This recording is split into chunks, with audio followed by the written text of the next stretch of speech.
Welcome friends, स्वागत है आपका अपने चैनल इंडियन कानून इन हिंदी में। तो आज की वीडियो में हम बात करेंगे कि पत्नी के स्त्री धन पर पति का अधिकार। इस केस में पत्नी के द्वारा अपने पति और सास के खिलाफ फैमिली कोर्ट में केस फाइल किया गया। इसमें पत्नी का कहना था कि शादी के समय उसके पिता के द्वारा 89 गोल्ड कॉइन्स उसे शादी में दिए गए और शादी के बाद भी पति को 2 लाख का चेक दिया गया। और पत्नी के द्वारा ये भी आरोप लगाया गया कि शादी के बाद पति ने पत्नी से उसके सभी गोल्ड आइटम्स और जो उसका स्त्री धन था वो लेकर अपनी माँ को दे दिया और फिर पत्नी को वो स्त्री धन कभी भी वापस नहीं किया। इसमें फैमिली कोर्ट का कहना था कि पति और सास ने मिलकर पत्नी के स्त्री धन का दुरुपयोग किया है। फैमिली कोर्ट ने पति और सास को ये डायरेक्शन दी कि वो 89 गोल्ड कॉइन्स की कीमत जो 8,90,000 रुपये बनती है वो पत्नी को दे और साथ में 2 लाख रुपए भी पत्नी को दे।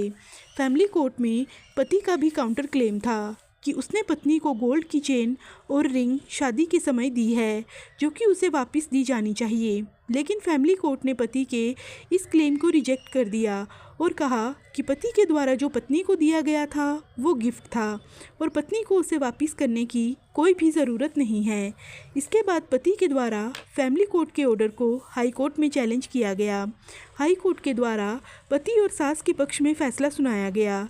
इसमें हाई कोर्ट का कहना था कि पत्नी ने अपने स्त्री धन का दुरुपयोग करने के आरोप जो लगाए हैं, पत्नी उसे इन आरोपों को कहीं भी साबित नहीं कर पाई है। ऐसे में हाई कोर्ट का ऑर्डर था कि पति और सास को 8,90,000 रुपये रकम जो कि 89 गोल्ड कॉइन्स की रकम थी वो देने की ज़रूरत नहीं है। अब पत्नी के द्वारा हाई कोर्ट के ऑर्डर को माननीय सुप्रीम कोर्ट में चैलेंज किया गया। माननीय सुप्रीम कोर्ट के द्वारा ये कहा गया कि स्त्री धन वो प्रॉपर्टी है जो शादी के समय या शादी के बाद मिलती है, वो किसी भी प्रकार से किसी भी व्यक्ति के द्वारा दी जा सकती है। ऐसे में सुप्रीम कोर्ट ने कहा कि स्त्री धन पत्नी की एब्सोल्यूट प्रॉपर्टी है और पत्नी उसे अपनी मर्ज़ी से रख सकती है या अपनी मर्ज़ी से चाहे तो यूज़ कर सकती है या फिर उसे बेच सकती है। पति का अपनी पत्नी के स्त्री धन पर किसी भी प्रकार का कोई भी अधिकार नहीं हो सकता।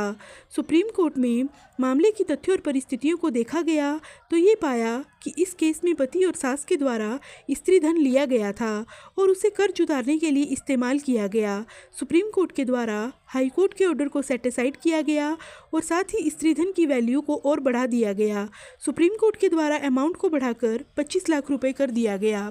इस जजमेंट का लिंक आपको वीडियो के डिस्क्रिप्शन बॉक्स में दिया गया है, वहां पर जाकर आप इसे डाउनलोड करके पढ़ भी सकते हैं।